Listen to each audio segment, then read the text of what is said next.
আজি এতে বাটুপুৰীত আহি কিনে মোৰ বহুত ভাল লাগিছে যে এতে বাৰ্ডে চিকলাটো মানে কি ক'বা শিকাব আহিছো। ভাল লাগিছে। ওস্তাদ ধীৰেন ৰামচাৰি ছাৰে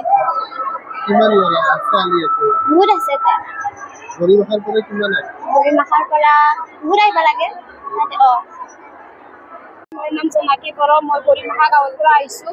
এতিয়া মই বাৰ্ডে চিকলা ডেন্স শিকাবলৈ আহিছোঁ। এতিয়া ধীৰেন ৰামচিয়াৰী ছাৰে শিকাই আছে আমাক, বহুত ভালে লাগছে। এনেকৈ ডেন্স কৰি কৰি আগুৱাই যাবলৈ বিচাৰিছোঁ। এনে 700-800 মান হ'ব। ভাল লাগিছে শিকাই কিনে।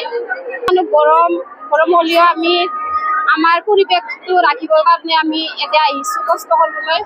এইটো হ'ল বাক্সা জিলা দুলাৰায় বড়ো হাৰিমু আফাদে বাৰ্ডে চিকলা নৃত্যৰ ওপৰত কৰ্মশালা লোৱা হৈছে। আমাৰ জুলাই মাহৰ 20 তাৰিখে দুলাৰায় বড়ো হাৰিমু আফাদৰ প্ৰতিষ্ঠা দিৱস আছে, 35তম প্ৰতিষ্ঠা দিৱস।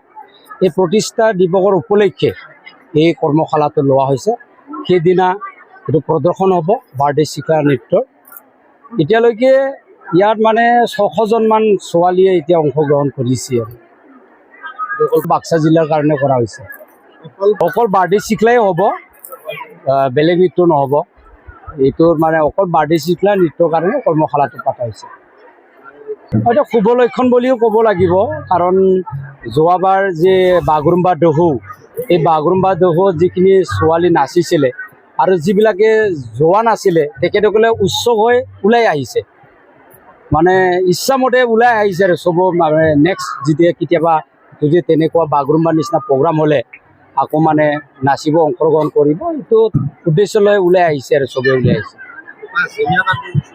5দিনীয়া কৰ্মশালা কাৰ্যসূচী, 6 দিনীয়া বা 20 তাৰিখে আমাৰ প্ৰতিষ্ঠা দিৱসটো হ'ব, 35তম প্ৰতিষ্ঠা দিৱস। প্ৰশিক্ষক হিচাপে মই নিজে ওস্তাদ ধীৰেন ৰামচাৰি মই শিকাই আছোঁ বৰ্তমান।